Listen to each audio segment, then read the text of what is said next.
GPN News Network, जियो पाकिस्तान की नहीं।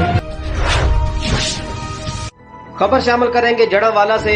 हमारे नुमाइंदे मलक रिजवान की रिपोर्ट के मुताबिक मुल्क भर की तरह मकुआना में भी 10 मुहर्रम का मरकजी जुलूस इमाम बारगाह कमर बनी हाशिम के मतवाले राय मुस्तफा राय अल्ताफ हुसैन खरल की सरपरस्ती में दोपहर 2 बजे बरामद हुआ। जुलूस अपने रवायती रस्तों से होता हुआ शाम 6 बजे इमाम बारगाह कसर अब्बास में एहतताम पजीर हुआ। जुलूस की सिक्योरिटी के लिए पुलिस और मकामी फोर्स के रजाकारों की बड़ी तादाद मौजूद रही। जुलूस में आने वाले अफराद को जामिया तलाशी के बाद दाखिले की इजाजत दी गई। जुलूस के शुरका ने शहदा करबला की याद में नौवे खानी और सीना कोपी मातमदारी करते हुए बादशाह दोनों जुलूस अपने इमाम बारगाह एहतताम पजीर हुए।